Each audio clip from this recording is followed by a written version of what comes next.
আমি দেখছি অভিযান পরিচালনা করছে ইউনিয়ন ভূমি অফিস সহ পঞ্চুরবাজার হাট ব্যবসায়ী এবং হাট কমিটি রয়েছে। তারা কিন্তু একটি যেটা ময়লার স্তূপ ছিল, যেটা বা সরকারিভাবে নির্মিত একটি জায়গা ছিল ময়লা ফেলানো ড্রেন, সেটি কিন্তু ভেঙে দোকান দেওয়ার একটা পরিকল্পনা ছিল।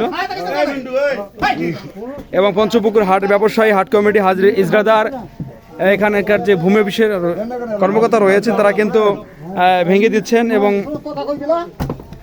আমি একটা কথা বলতে চাই হাট ইজরাদার রয়েছেন এবং ভূমি অফিসের কর্মকর্তার সঙ্গে দেখছি সকলে মিলে কিন্তু কাজ করতেছে।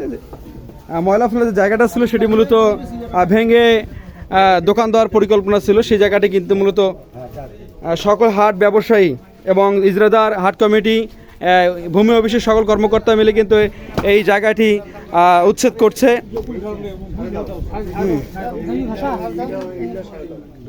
আমরা একটু কথা বলতে চাই।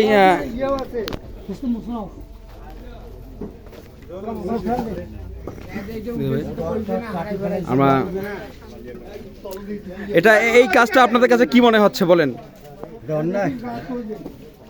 কথা বলতে হবে আমাদেরকে। আসলে এটা সরকারি ডাস্টবিন, এখানে ভেঙে ওরা রাত্রের বেলা ভেঙে ফেলে একটা দোকান তৈরি করবে দেখতে আমরা হাট কমিটি এবং তহসিলদার সহ আমরা এটা এখন ভেঙে দিলাম। হ্যাঁ, এখানে সম্মানিত ভূমি কর্মকর্তা রয়েছেন।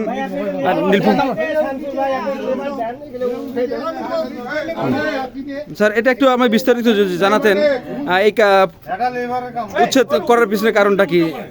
কারণটা সকল জনগণের অনুরোধে এটা একটা ডাস্টবিন ছিল বলে আমাকে জানায়। আমি এটা আমার উপর অর্পিত ক্ষমতা বলেই আমি এটা ভেঙে দিলাম। এটা একটা ময়লার ফেলা ড্রেন ছিল।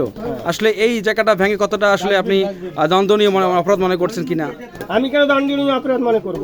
অবৈধ স্থাপনা উচ্ছেদ করা কোনো দণ্ডনীয় অপরাধ নয়। মানে যারা কাজটা করছে, এই কাজটা করছে তাদের ক্ষেত্রে বলছিলাম। তাদের ক্ষেত্রে তো আমরা ফৌজদারি মামলাও তাদের বিরুদ্ধে করতে পারি।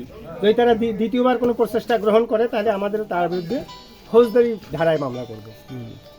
ধন্যবাদ আপনাকে। আমরা যেমনটা শুনলাম, আমার এখানে হাট ব্যবসায়ী রয়েছে, হাটের সেক্রেটারি রয়েছেন। এই বিষয়ে আপনি কি জানেন? যদি এইদিকে একটু এসে বলতেন। আমরা হাট কমিটি এবং ইউনিয়ন পরিষদ এবং আমাদের সুযোগ্য স্যার মহোদয় আছেন, ওনার বিশেষ অভিযানে আমরা ডাস্টবিন রক্ষা ক্ষেত্রে হাটকে পরিবেশ রাখার ক্ষেত্রে তার উপস্থিতিতে আমরা তার উচিত অভিযান করলাম। জনগণের সামনে সবকিছু হয়েছে অনেক মানুষের উপস্থিতিতে, কিন্তু দেখছি যে আমরা অভিযান চলছে মূলত।